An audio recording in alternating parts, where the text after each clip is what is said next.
আজান শেষ হলে জবাব দিবেন। প্রিয় ভাই প্রশ্ন করছিল, কোন রাজনৈতিক দল সমর্থন করেন? ভাই আমি এমন একটা রাজনৈতিক দল সমর্থন করি যেটা ইসলাম বিরোধী হবে না, ইসলামের পক্ষে হবে।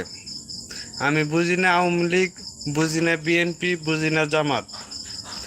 যে দল ইসলামের পক্ষে কথা বলবো সেই দলের ভিতরে আছি।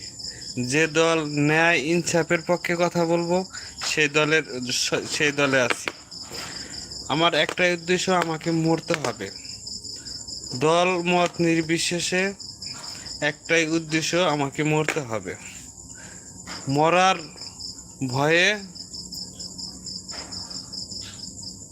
আছে বিদায় ইসলামিক দলই বেছে নিই। এতে আমার জীবন থাক আর যাক, এই জীবন তো আর চিরস্থায়ী না, জীবন হচ্ছে ক্ষণস্থায়ী। কি বলেন আমাদের রাবিয়া আপু? সবাই চলে গেলেন নাকি? না, সবাই চলে